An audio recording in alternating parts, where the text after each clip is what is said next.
wish I lived in a quaint little town in Europe. It seems so nice. Until your cinema burns down, and then you got, what are you going to do then? Nothing. But You just let fascism breed as well. Oh, yeah. That's why it happened. No, I think it just seems so, lovely and idyllic. Is it idyllic, or is it just that you are looking back through rose-colored glasses of nostalgia? And in reality, it wasn't that great at all.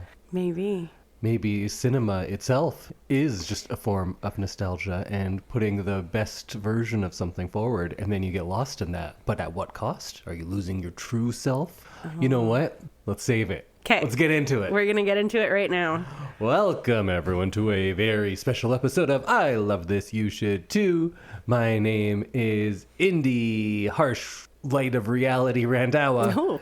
And with me is my lovely co-worker. Coworkers. Wow, okay. So I see how it is. we're working on the job of marriage. We're co-workers.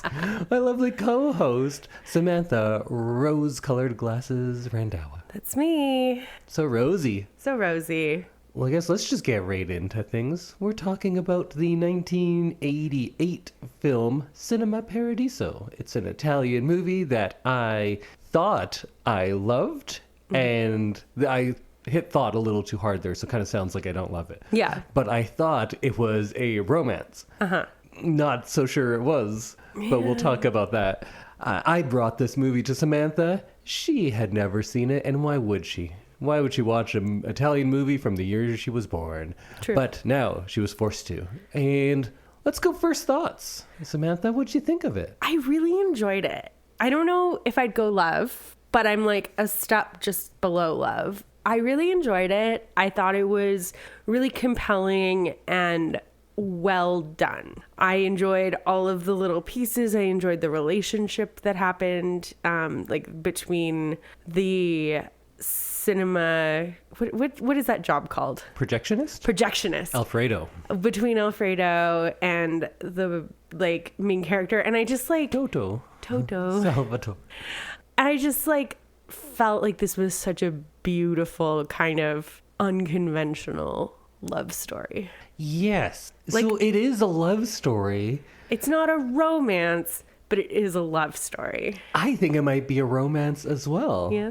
But we'll get into all of that sort of stuff. So my second impressions, because I watched this movie about 20 years ago, thought it was just amazing, one of the greatest things ever. Upon this rewatch, a little, I don't know if disappointed is the right word, but I liked it very much, but I don't think it's one of the greatest things made now. But the difference is the first time I watched the director's cut, this time we watched the theatrical version because I learned what was cut out of the director's cut. And I thought, oh yeah, you know what? We could stand to lose that. So let's watch this version instead because this is the version that won the Oscar. So clearly this is a good version. We will talk about what's different, but I was very tempted to just go watch the director's cut right now to see if that's what was missing for me. How different it is. So let's go through things. Let's talk first, just kind of holistically, what we liked about it. Maybe that village, the fun cast of characters, that sort of stuff. Then I want to get into a bit of talk about memory and nostalgia and the role that plays in this movie. I want to talk about this movie as a love letter to cinema itself, because I think that's a big part of it.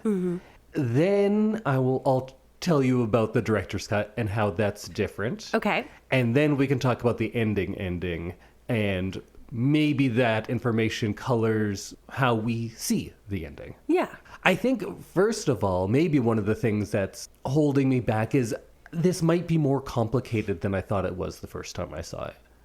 Okay. And are you still at the, this was just a very beautiful story. It's a coming-of-age story. It's a kind of a surrogate father, and it's about the love of movies and the magic of movies. Yes. I think there might be more to it, and I'm not sure if that's a good thing or a bad thing. Oh, okay. But first, let's just talk about all the kind of the fun stuff. Yeah. Especially in the first half of the movie, because Samantha and I watched the 2-hour theatrical cut. Right. Yes. And that was, I think it was a good length. Yes. Like, I definitely don't think it needs another hour. Yes. I know that, like, any movie you can just add more time onto, but it's not always a good idea.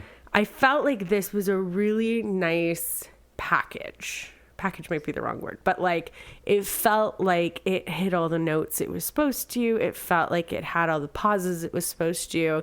And I didn't feel like it needed any more time.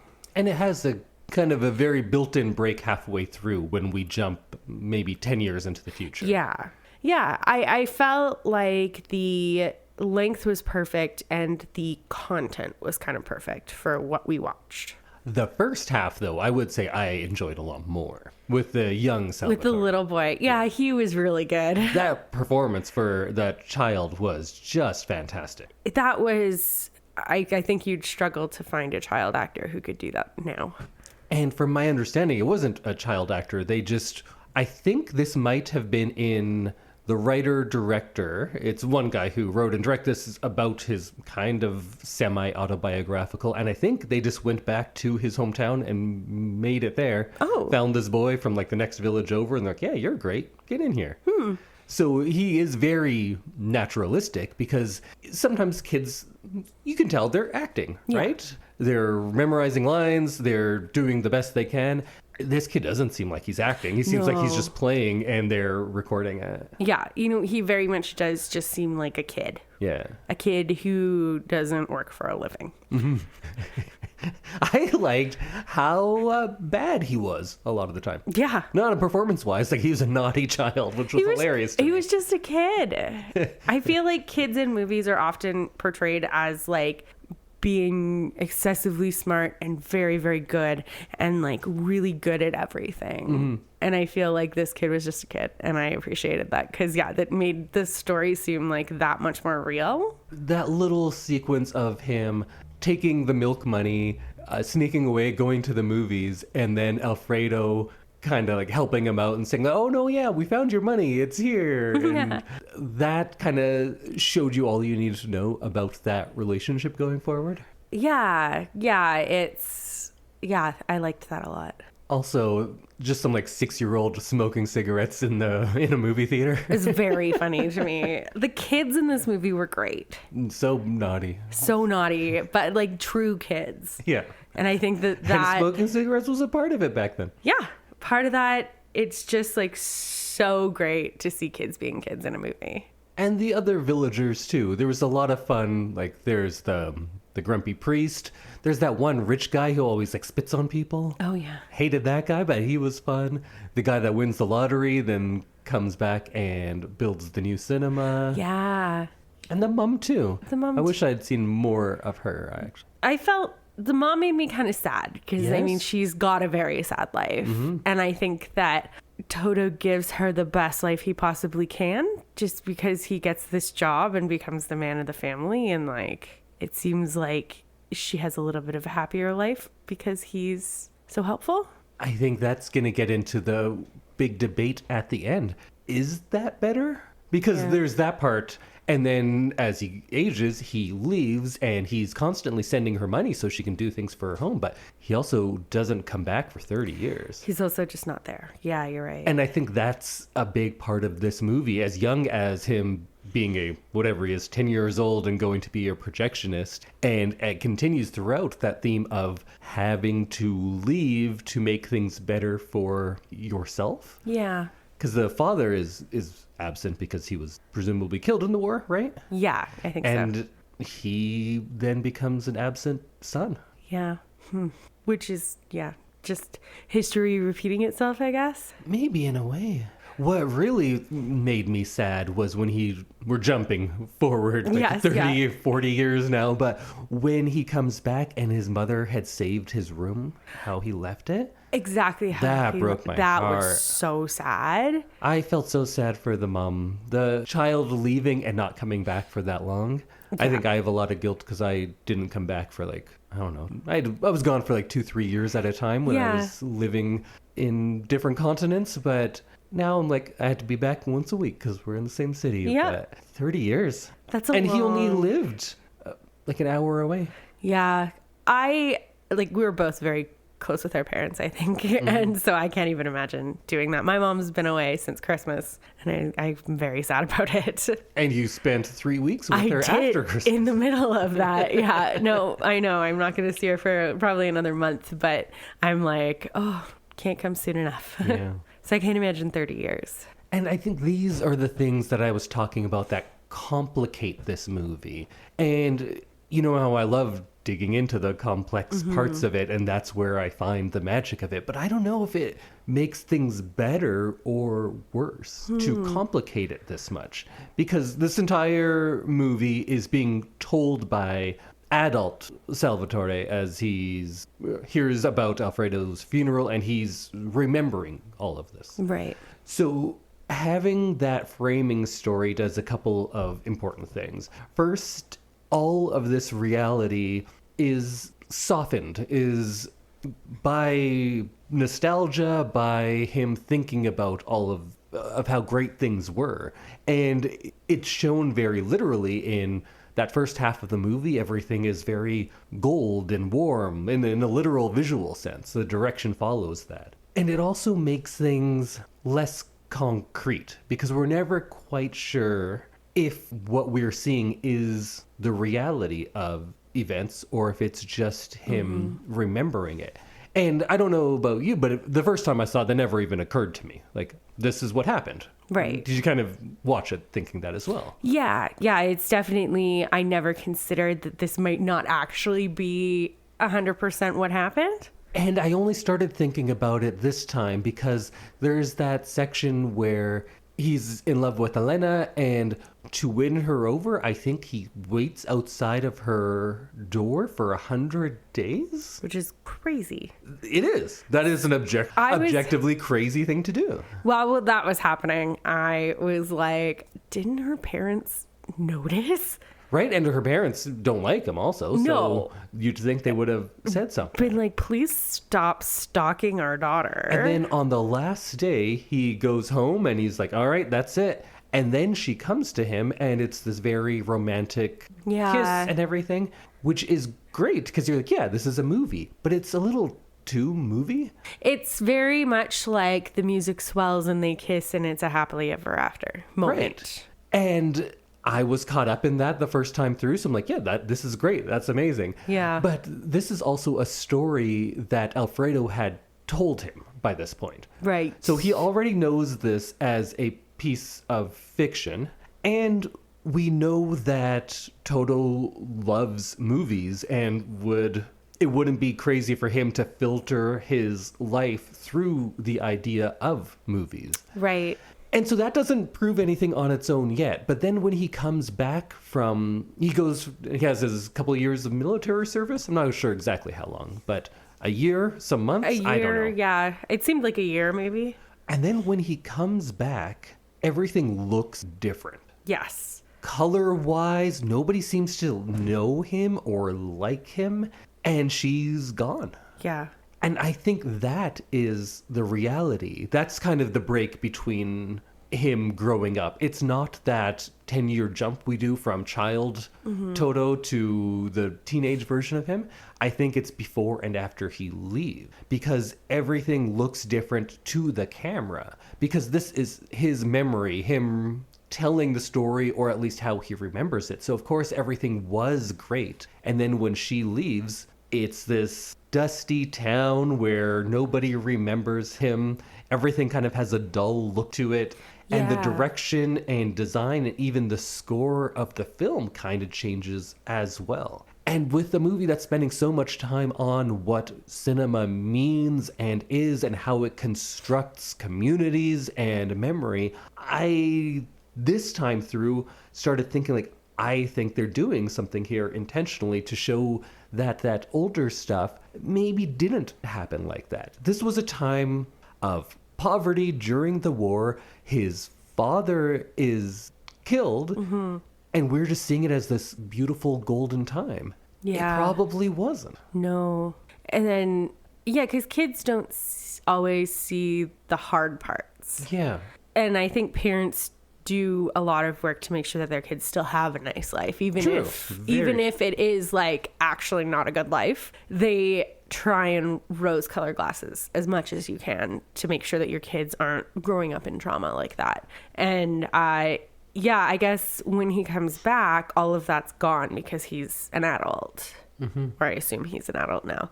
And you also get a look at the town that's been like bombed in some places, and like. Or are you talking about the next time when he's like an older man? Oh yeah, I guess that was a separate. Sorry, they're mushing together in my head. But yeah, like you get to see kind of the dirty, windy, kind of less glamorous life. When he comes back as an older man, then you definitely get to see that idea of his innocence is gone, and maybe the message there is, don't go back. Keep things idealized, because that's what Alfredo was telling him. Like when Alfredo sends him off as a, let's say, early 20s, late teens guy to the big city, he says, don't come back here ever. Don't visit me. Don't visit your mom. Think of this place. Don't even think about it. Yeah. So maybe Alfredo was trying to protect him. Like maybe this place wasn't as great as he remembered, because this is just his memory, this golden version we're getting, and that wasn't the reality. And Alfredo, being an older guy, was more cognizant of what that reality actually was and was trying to protect him from something. And yeah, going back to that teen love story, there isn't a lot of realism to it. It seems seems very much like a teen love story. It seems very movie when you kind of sit back and look at it. It seems how it feels to a teen in love for the first time. For sure. Oh yeah, no, like those super strong feelings that you got as a teenager, and you're like, no, this is it. This is love. We're going to be together forever. And you're like, come on, you're 17.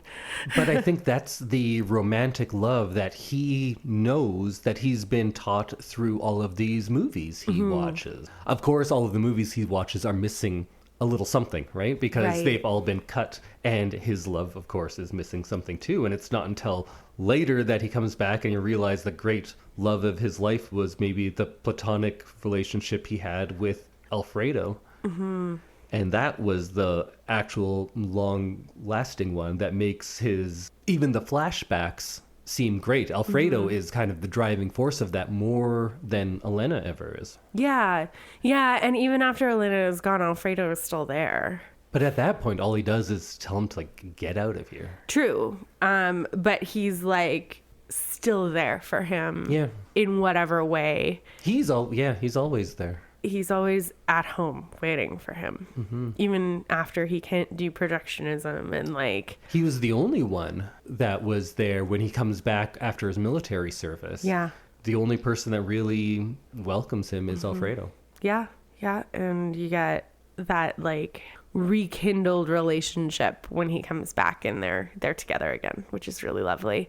Like when he takes him to the sea and like they have those like real talks. It kind of seems like Alfredo's doing a better job of parenting him in the long run. And then I think the other love of his life, more than Elena perhaps, is film.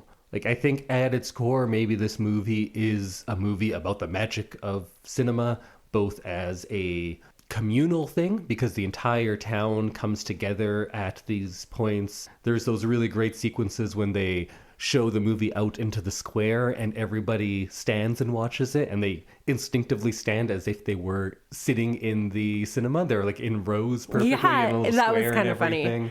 There's a lot of that. And then also as a personal kind of awakening for Salvatore. Yeah. And the townspeople treat this very much like a church. It is the social hub of the village, because we do have sequences in the church, but those are kind of shot with less reverence than the shots and scenes in Cinema Paradiso. Right. And the control that the priest has on what movies show is very much like, oh, this is like also locked down by the church, until it's not. And then all of a sudden it becomes this like lively hub of things happening at the cinema, including like people getting together and people being shot in the seats of the theater, and like there's some sex happening in the bathroom, and like you just get like a lot less encumbered when the church is gone and the church is back in the church area of the town. And I kind of loved how the cinema made the town kind of come alive in a way that you don't really see outside in the actual town. Yeah, it seems just like a perfect microcosm for the entire town happening in this one building, because the priest is there trying to keep things in line. The rich guy is spitting on the poor people. There's all sorts of debauchery going on. Yeah. And then in that kind of reading, you could say that that final montage of all the kissing scenes is about the suppressed emotional power of film itself and its ability to preserve longing across time, and that the movies here aren't just escapism, they're education and connection, and there's a lot tied with memory too. I think we already mentioned a bit about the Alfredo Toto relationship, but I just want to talk about a few things a little bit more, because we're going to eventually get to the ending and what we think all that means. But he is, of course, a father stand-in, but I think he's also kind of a maybe like artistic conscience or driving force, because he both teaches Toto how to splice film, he introduces him to cinema, and he's also the one that insists that he leave. And I think that gets into one of the tricky parts of this movie, because he's clearly learned a lot from Alfredo, but having Alfredo also pushing him out is kind of suggesting that art requires this grounding force, these roots, this history, but it also requires departure and discomfort and to go out and start doing something on your own. Alfredo's kind of saying that this town would be a prison to Toto, maybe in that nostalgia, because there is that link with cinema and nostalgia, and the first half of the movie is all about the nostalgia. And maybe they're saying the cinema is both a sanctuary for young Toto, but it is also a trap and will keep him in that place. Like, you cannot live your entire life in that nostalgia. You need to break out of it if you want to achieve. But I don't know how I feel about that. I think that's what Alfredo feels, but what do you think? I definitely think that Alfredo is very much like, don't do what I did. Yeah. He's very like, it may seem like a really good life. I know you want to be useful to your family and like have a job and be able to support your mother and your sister, but like, this isn't the only thing that you can do for them. And I think that by warning him and by Alfredo losing his vision, literally doing the thing that Toto wants to do, it was like a very cautionary tale. And I think he took the lesson he was supposed to, but I think it was a very harsh way to deliver it. And isn't that just the saddest thing? For someone to think living the life they live is the worst thing. Yes. So that shows how unhappy Alfredo is. Yeah. Because he can't think of anything worse of a fate for Toto than being him. Yeah. That's grim. Don't be me. Also, there's got to be some symbolism in the fact that the movie projectionist goes blind, right? Because it's not until after that he starts trying to get Toto out there, right? He can no longer be, I guess, by seeing the movies, he can't be blinded by that nostalgia. He's kind of cut off from that nostalgic world now. He can't see through rose-colored glasses. He can't see. Yeah. Maybe there's something in there. And he's like seeing what the worst that can happen is, which is not being able to see anymore. And just being trapped? Yeah. Yeah, see, this is the stuff that doesn't seem so present when I watched it. But now it's kind of coming to the forefront for me, and it's going kind of what I'm stuck on. And I don't know if that makes it better or worse. It makes it more complex, but sometimes the complexity, well, it's the same thing with the nostalgia, right? It's nice to live in the world where you just watch this movie and you're like, oh, what a happy young kid. Look at all these hijinks he gets into. And then you're like, oh, wait, was it all terrible? And he was forced out of this world because people didn't want him to have the same fate they have? Yeah. And then at the end, I don't think he's a happy guy No, it doesn't seem like it. And his mom has such a good line of like, a different woman answers the phone every time I call, and none of them sound like they love you. Yeah. In a way that only a mother can, right? Like that was like heartbreaking. So I think I bought into the nostalgia of this movie. Then the movie is kind of talking more about the dangers of that than it is the value of that. Yeah. But when I hear people talk about this movie and how it's regarded as this like beautiful and people think of it as uplifting, but I don't know if that's the case. The more you look at it, the less it is. Yeah.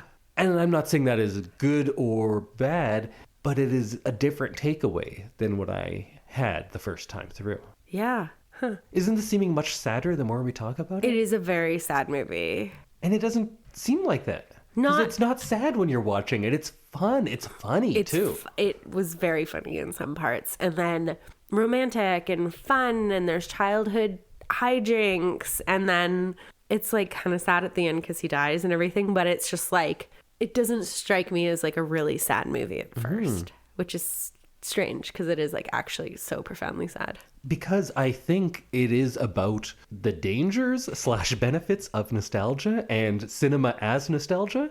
Yeah. Right? It's doing to us what Alfredo warns it will do to him. Right. And like, you can't live your life inside a movie. No. You have to realize that, maybe that great stuff wasn't that great. And look at this guy at the end. He's not a happy man. Yeah.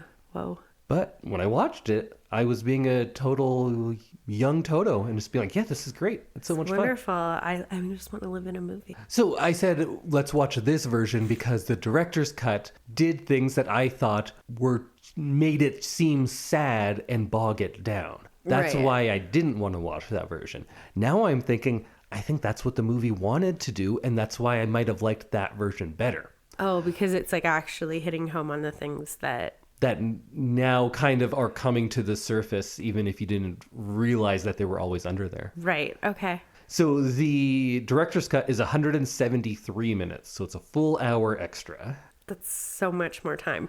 So it's mostly the same. And then at the end, we're going back to the funeral. After the funeral, Salvatore notices a girl, like a child, who looks like Elena. And we're like, oh, is that her? But no, it wouldn't be her because she's out of age. Yeah. But he follows her anyway and follows her home.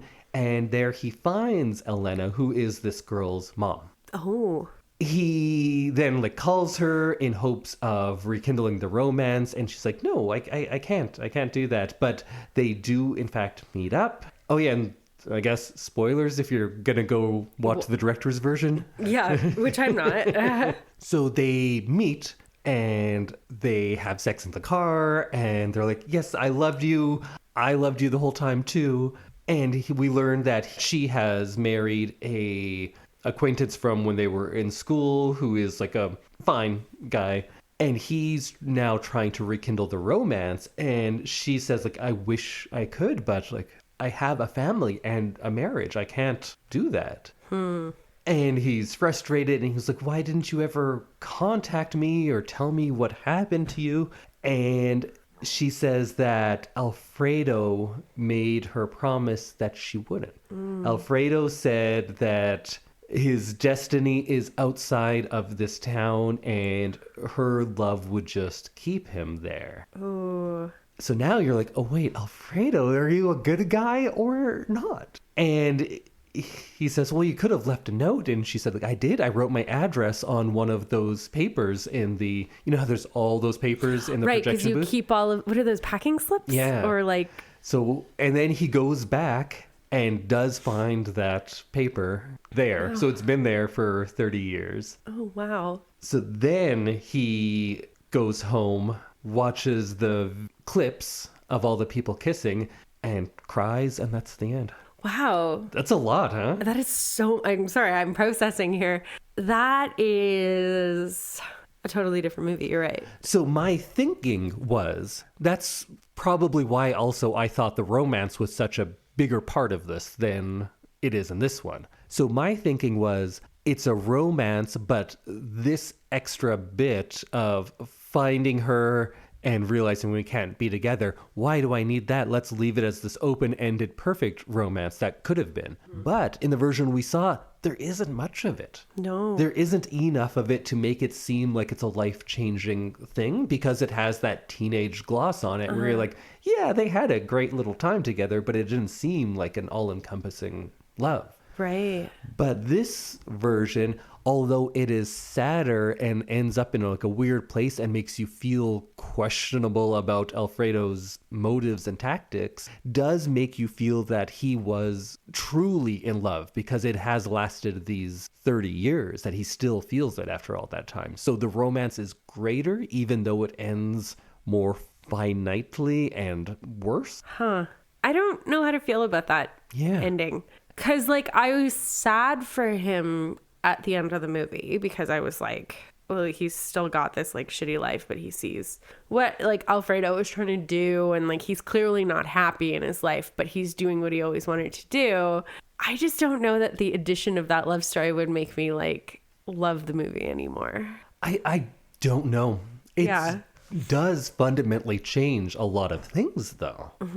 Like, tied up in his relationship with Alfredo is this whole idea of the cost of art or ambition or whatever it is, because Alfredo, without conferring with Toto, forces him kind of to sacrifice his first love, his connection to his past, even his relationship with his mother and with Alfredo as well, for what he thinks is better for him. So maybe Alfredo then is kind of the stand-in for the role of art, and maybe this director is saying that, yes, to be a great artist, because there's all those people that talk about, like, true artists must suffer. Suffering breeds art. And you're able to create, And maybe Alfredo is a representative of that way of thinking, of art itself, perhaps, that you have to break these ties, you have to suffer, and sure, your life will not be happy, but you will create something truly beautiful. Right. Because his adult life in Rome, it seems that he is professionally successful. Yeah. Although we don't really get a good grasp of it, but we hear that he's a big shot, and we hear people going like, oh, I loved your last movie. So he's doing well enough, for I himself, suppose. yeah. But it's also emotionally hollow, because we get what you were talking about with a different girl answers every week and none of them love you. And I guess at the end, my question is, did Alfredo do the right thing? Yeah, I was thinking about this week after we watched it. I was like, was that like a kind thing to do? Or did Alfredo like shut him out of his own life, basically? And I don't really have a good answer for that. So here's my thinking. And I don't have like a good answer as far as my own judgment on the characters. But as the movie is, in the version we watch, where we don't have all that extra Elena stuff. Right. And it goes from Alfredo's funeral to him watching the movie. The clips, that is. In that movie, I look at it as he's watching that and seeing the beauty of cinema, and also feeling sad for the death of Alfredo, but it's perhaps more hopeful because he is seeing maybe what he has gained with all of the loss. Right. He's lost Alfredo, he's lost his connection to his past, but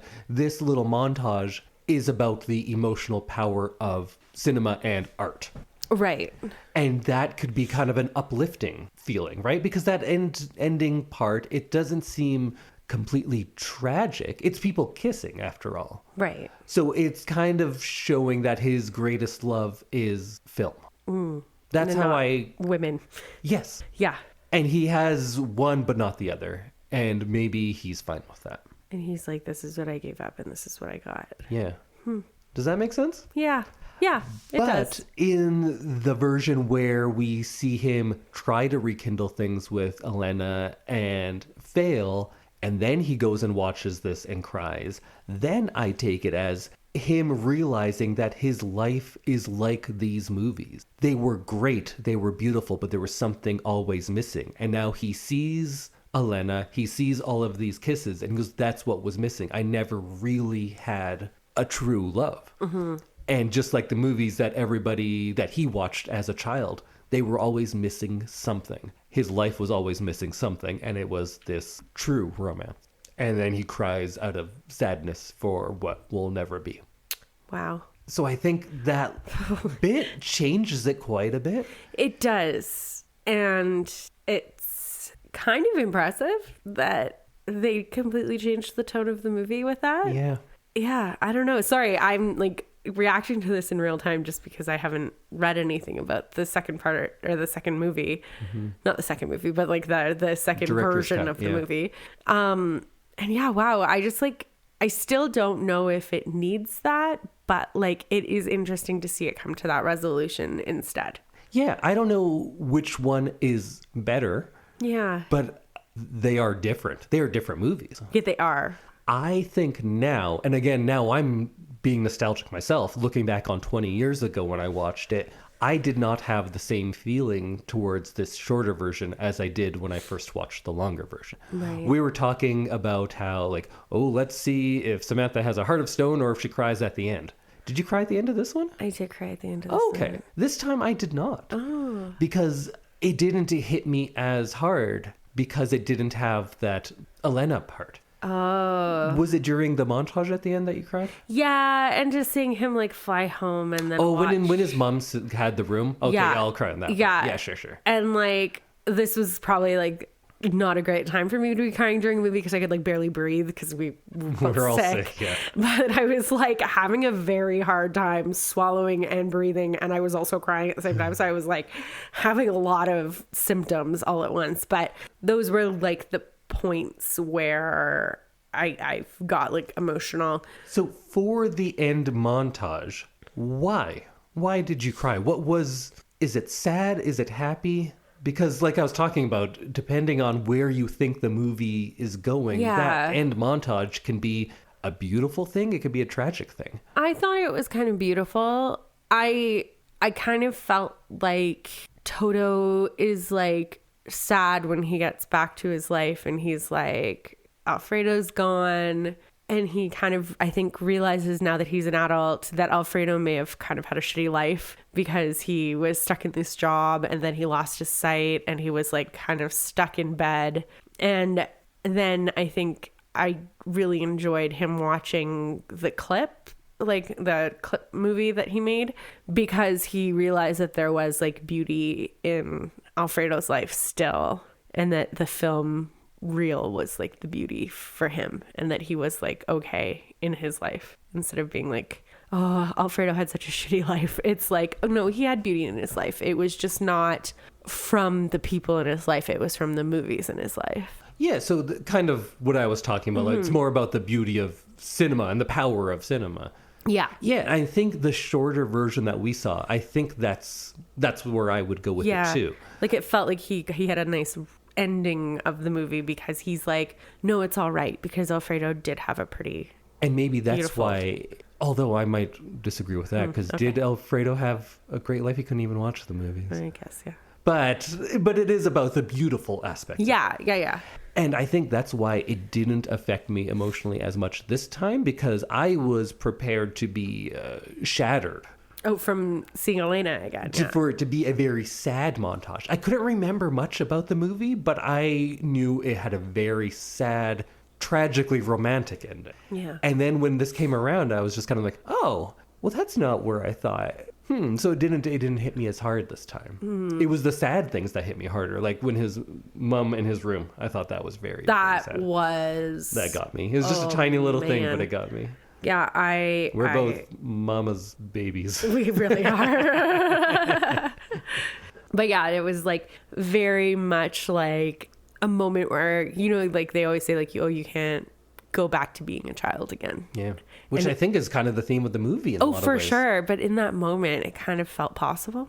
And he's like, maybe I do belong here. Like, this is, my life waited for me was kind of the feeling that I had in that moment. And then he realized, like, obviously it didn't. But like, yeah, it was just like such a beautiful little moment there. Beautifully sad. I think that's the trouble, is that these parts of, well, you can't live in this kind of world forever.